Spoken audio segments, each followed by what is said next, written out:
여러분 반갑습니다. 저는 디지털 스토리 스튜디오의 김유석입니다.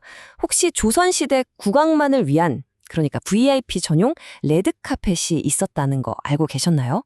왕의 위엄과 또 백성의 목소리가 만나던 아주 특별한 무대. 바로 궁궐 정문 앞에 넓게 펼쳐진 이 돌 단상 이야기인데요. 오늘은 정말 다른 두 얼굴을 가진 왕의 레드카펫, 그 속으로 한번 들어가 보겠습니다. 자, 이 이야기의 시작은요, 무려 100년 동안 미스터리로 남아있던 한 사건에서부터 출발합니다. 1923년, 일제강점기 때였죠. 전차 선로를 놓는다는 이유로 훼손되면서 감쪽같이 사라졌던 광화문의 수호신, 바로 서수상입니다.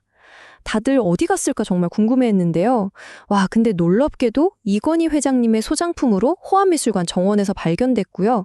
마침내 2023년 유족분들의 기증으로 100년 만에 제자리로 돌아왔습니다. 정말 한편의 영화 같죠? 고 이건희 회장님 유족분들이 기증하면서 남긴 말이 있죠. 문화유산은 제자리에 있을 때 가장 가치 있다. 이 한마디에 모든 게 담겨 있는 것 같습니다. 이 위대한 결단 덕분에 우리가 지금 광화문 앞에서 보는 게 그냥 복제품이 아니라 100년의 세월을 고스란히 간직한 진짜 그 수호신을 마주할 수 있게 된 겁니다. 정말 의미 있는 일이에요.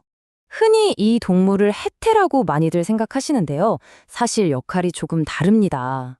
이들은 서수라고 불리는데 그냥 문지기가 아니에요. 왕이 걷는 길, 바로 어도의 시작점에서 왕을 바로 옆에서 지키는 뭐랄까 근접 경호원 같은 존재였던 거죠. 저 위험 있고 생동감 넘치는 자세 좀 보세요. 정말 인상적이지 않나요? 자, 여기서 이제 핵심적인 용어를 한번 정리하고 가야 합니다. 우리가 흔히 듣는 월대, 그리고 걸대, 이 두 단어, 과연 뭐가 다른 걸까요? 이 질문의 답을 알면요, 궁궐을 보는 눈이 완전히 달라지실 겁니다. 그 차이 제가 아주 간단하게 설명해 드릴게요. 월대는 궁궐 건물 앞에 있는 넓은 단상을 전부 가리키는 좀 더 일반적인 용어입니다. 반면에 걸대는 그 많은 월대 중에서도 딱 궁궐의 정문 앞에 있는 월대만을 콕 집어서 부르는 아주 구체적인 이름이죠. 그러니까 모든 걸대는 월대지만 모든 월대가 걸대는 아니다. 이런 거죠. 그렇다면 이 월대는 대체 왜 필요했을까요? 여기에는 크게 세 가지 핵심 기능이 있었습니다. 첫째, 건물을 더 높여서 왕의 위엄을 시각적으로 확 끌어올려주고요. 둘째, 왕이 백성이나 외국 사신을 만나는 소통의 공간이었고요. 그리고 셋째, 침수 방지나 배수 같은 아주 실용적인 기능까지 갖춘 그야말로 다목적 공간이었습니다. 자, 이제 본격적으로 두 궁궐의 월대를 한번 비교해 보겠습니다.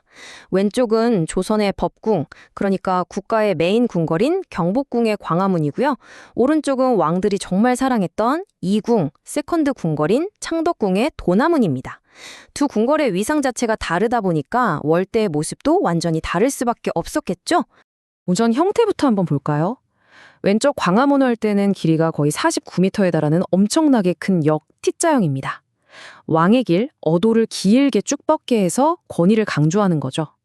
반면에 오른쪽 도남문 월대는 약 18m 길이의 아담한 직사각형 형태로 문을 포근하게 감싸는 듯한 안정적인 구조예요.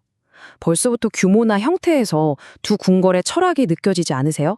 장식은 또 어떨까요? 왼쪽 광화문 월대는 보시면 화려한 난간석의 서수 조각까지 국가의 법궁다운 격식과 위엄을 아주 제대로 뽐내고 있죠. 하지만 오른쪽 도남문 월대에는요, 아무런 장식이 없습니다. 이런 걸 민월대라고 부르는데 인위적인 장식보다는 주변 자연하고 어우러지는 것, 그리고 실용성을 더 중요하게 생각하는 결과입니다. 지형을 활용하는 방식도 정말 흥미롭습니다. 광화문 월대는 평지 위에 우뚝 솟아서 마치 독립된 무대처럼 보입니다. 자연을 압도하는 느낌이랄까요? 그런데 도남문 월대는 원래 있던 그 완만한 경사를 그대로 살려서 물 흐르듯이 자연스럽게 안으로 들어가는 진입로를 만들었어요. 자연에 순응하는 방식인 거죠. 결국 이 모든 차이는 두 궁궐의 근본적인 철학 차이에서 나오는 겁니다. 경복궁이 국가의 법도와 권위를 상징하기 위해서 모든 걸 규격화하고 또 위험 있게 지은 상징의 공간이었다면 창덕궁은 왕들이 가장 오래 머물면서 사랑했던 진짜 생활과 자연의 공간이었던 거죠. 자, 그럼 여기서 자연스럽게 다음 질문이 떠오릅니다. 그러면 창덕궁 도남문 월대에는 왜 광화문처럼 그런 멋진 수호 동물이 없지? 장식이 없는 데에는요, 또 다른 깊은 뜻이 숨어 있습니다. 그 답은 바로 여백의 미에 있습니다. 도남문의 장식 없는 민월대 형식은요, 그냥 돈이 없어서 안 한 게 아니라 의도된 선택이었습니다. 화려한 장식으로 권위를 막 내세우기보다는 오히려 텅 비워서 탁 트인 공간을 통해 주변 경관과 하나가 되는 걸 더 중요한 가치로 생각했던 거예요. 비움으로써 더 큰 것을 채우는 지혜랄까요? 그런데 이게 끝이 아니에요. 정말 놀라운 반전이 하나 숨어 있는데요. 사실 창덕궁에도 수호신이 있습니다. 다만 월대가 아니라 도남문을 딱 지나자마자 나오는 금천교라는 다리 아래에 숨어 있죠. 물길을 따라 들어오는 나쁜 기운을 막는 일종의 숨겨진 수호신들입니다. 정말 재치 있지 않나요? 그래서 두 궁궐의 수호신은 성격도 완전히 달라요. 광화문의 서수가 근엄하고 압도적인 위엄을 상징한다면 금천교의 수호신들은 혀를 낼름 내미는 것 같은 장난기 넘치는 표정으로 해학을 보여줍니다. 조선 왕실 예술의 정말 다른 두 얼굴을 보여주는 거죠. 자, 그럼 두 월대의 차이를 한눈에 딱 정리해 볼까요? 경복궁 광화문 월대는 권위, 역티자형, 화려한 장식, 이 세 가지 키워드로 압도적인 위엄을 보여주고요. 반면에 창덕궁 도남문 월대는 조화, 직사각형, 그리고 장식 없음을 통해서 공간의 여유와 자연스러운 흐름을 느끼게 해줍니다. 이제 그 차이가 명확하게 들어오시죠? 이제 여러분의 차례입니다.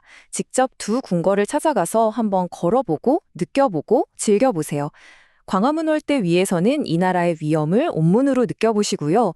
도남문 월대 위에서는 자연스러운 흐름과 여유를 만끽하실 수 있을 겁니다. 이렇게 서로 다른 매력을 가진 조선의 두 얼굴 꼭 직접 경험해 보시길 바랍니다.